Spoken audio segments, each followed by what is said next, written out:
हमारे साथ सेनेटर दिनेश कुमार साहब मौजूद हैं। इस वक्त मुल्क में जो सूरत हाल है, पिछले 48 घंटों में जो दहशतगर्दी के मुसलसल वाक़यात सामने आ चुके हैं, इसमें अपोजिशन और हुकूमत क्या मिलकर रोल प्ले कर सकती हैं, और क्या ये सियासतदानों की आपस में अंडरस्टैंडिंग का गैप है सर जो इस वक्त मुल्क फेस कर रहा है?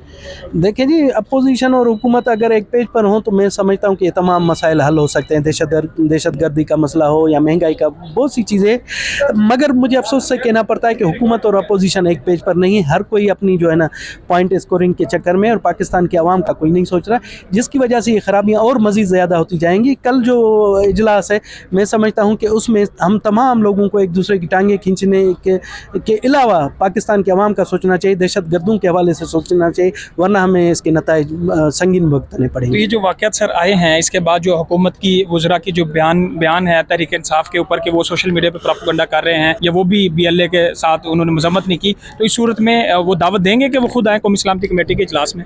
उनको दावत दी गई है, वो आएंगे। और मुझे लगता है कि उनकी जो यहाँ की लीडरशिप है, सोशल मीडिया पर उनका कुछ और बयानिया होता है, यहाँ पर कुछ और बयानिया होता है। मैं समझता हूँ कि जब यहाँ पर ये फैसले होंगे तो वो कौमी यकजहती का एक मुजाहरा करेंगे, और तमाम हमारे जितने भी हैं वो मिलजुल कर बैठ कर मेरे ख्याल में मसाइल के हवाले से एक ही पेज पर होंगे।